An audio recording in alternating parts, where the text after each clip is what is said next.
భక్తివర్ణ ప్రేక్షకులకి శుభోదయం 14/11/2025 స్వస్తి చాంద్రమాన విశ్వావసునామ సంవత్సరం దక్షిణాయనం శరదృతువు కార్తీక మాసం కృష్ణపక్ష దశమి శుక్రవారం దశమి తెల్లవారుజామున 3:34 వరకు పుబ్బా నక్షత్రం రాత్రి 12:57 వరకు వర్జ్యం ఉదయం 8:34 నుండి 10:13 వరకు దుర్ముహూర్తాలు ఉదయం 8:22 నుండి 9:07 వరకు మళ్ళీ మధ్యాహ్నం 12 గంటల నుండి 12:51 వరకు కూడా దుర్ముహూర్తాలు ఉన్నాయి. సూర్యోదయం 6:08, సూర్యాస్తమయం 5:21. అమృత గంటలు సాయంత్రం 6:24 నుండి 8:02 వరకు. రాహుకాలం ఉదయం 10:30 నుండి 12 వరకు కూడా రాహుకాలం. శుభ సమయం ఉదయం 6 గంటల నుండి 7 వరకు శుభకాలం. మధ్యాహ్నం 3 గంటల నుండి 4:30 వరకు శుభకాలం. ఈరోజు ఐంద్రవ యోగం ఉదయం 11:11 వని మధ్యాహ్నం 3:33 భద్రకాలం తెల్లవారుజామున 3:34. బాల దినోత్సవం ఈ రోజుని. అలాగే ఈరోజు దశమి రేపే. కార్తీక బహుళ ఏకాదశి ఉపవాసం చేసేవాళ్ళు రేపే చేయాలి. ఈరోజు ఒంటిపూట భోజనం చేయాలి.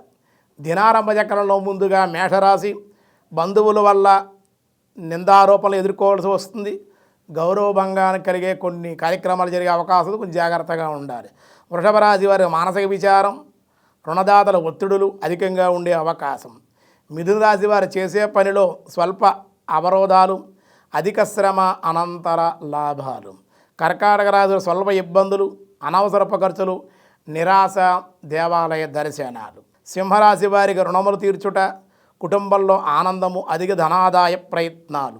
కన్యారాశి వారి ధనము ఏదో రకంగా ఖర్చగుట, శారీరక శ్రమ, అశాంతి, నిరాశ, విచారం ఉండే అవకాశం. తులారాశి వారి అనుకోని ప్రయాణాల వల్ల కొన్ని ప్రయోజనాలు సాధించుకుంటారు. వృశ్చిక రాశి వారికి ధనయోగం, వ్యవసాయమూలిక లాభాలు, వ్యాపారంలో లాభాలు ఉండే అవకాశం.